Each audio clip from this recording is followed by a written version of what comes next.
Hello, നമുക്കിന്ന് potato വട ഉണ്ടാക്കിയാലോ? അതിനാവശ്യമായിട്ട് 2 potato എടുക്കാം. അത് നമുക്ക് കുറച്ച് ഉപ്പിട്ട് നമുക്കൊന്ന് കുക്കറിൽ വേവിച്ചെടുക്കാം. അതിനുശേഷം നമുക്കതിൻ്റെ കൂട്ട് തയ്യാറാക്കാം. അതിന് കോൺഫ്ലവർ, ഒരു സ്വല്പം മുളക് പൊടി, ഒരു പിഞ്ച് മഞ്ഞൾപ്പൊടി, കുരുമുളക് പൊടി എല്ലാം കൂടി ഇട്ടൊന്ന് കുഴച്ചെടുക്കുക.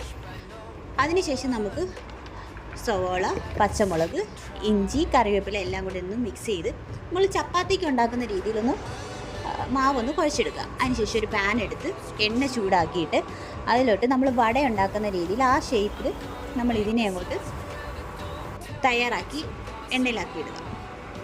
അപ്പോൾ ഞാനിങ്ങനെ ചെയ്ത് വെച്ചിരിക്കുന്നത് 2 പൊട്ടറ്റോ എടുത്തപ്പോൾ എനിക്ക് 6 എണ്ണം കിട്ടി. അപ്പം നിങ്ങൾക്ക് നിങ്ങളുടെ ആവശ്യത്തിനനുസരിച്ച് എത്ര മെമ്പേഴ്സ് ഉണ്ട് ആ രീതിയിലെടുത്ത് ചെയ്യുന്നതായിരിക്കും നല്ലത്. കൂടുതൽ പൊട്ടറ്റോ എടുക്കുമ്പോൾ കൂടുതൽ ക്വാണ്ടിറ്റി വരും. ഇപ്പോൾ 2 എണ്ണം എടുത്തപ്പോൾ തന്നെ എനിക്ക് 6 എണ്ണമാണ് കിട്ടിയത്. സോ അതെടുക്കുമ്പോൾ ശ്രദ്ധിക്കുക. അതിനുശേഷം നമുക്കിത് ഇങ്ങനെ വറുത്തെടുക്കാം. എനിക്ക് കുറച്ച് ക്രിസ്പി ആയിട്ടിരിക്കുന്നത്, കുറച്ച് മൊരിഞ്ഞിരിക്കുന്നതാണ് എനിക്കിഷ്ടം. അപ്പോൾ ഞാൻ അതുകൊണ്ടാണ് അതേപോലെ രീതിയിൽ ഫ്രൈ ചെയ്തെടുത്തേക്കുന്നത്. ആ ടിഷ്യൂ വെച്ചേക്കുന്നത് വെച്ച് കഴിഞ്ഞാൽ നമുക്ക് അന്നേരത്തേക്ക് എണ്ണയെല്ലാം ഇതായിട്ട് കിട്ടും. എന്നിട്ട് ഞാൻ അതിൻ്റെ കൂടെ ഒരു കട്ടൻ ചായ ആയിട്ട് കുടിച്ചു. നല്ല ക്രിസ്പി ആയിട്ടിരിക്കുമായിരുന്നു, കണ്ടില്ലേ? അപ്പോൾ നെക്സ്റ്റ് വീഡിയോ ആയിട്ട് വരാം. ബൈ.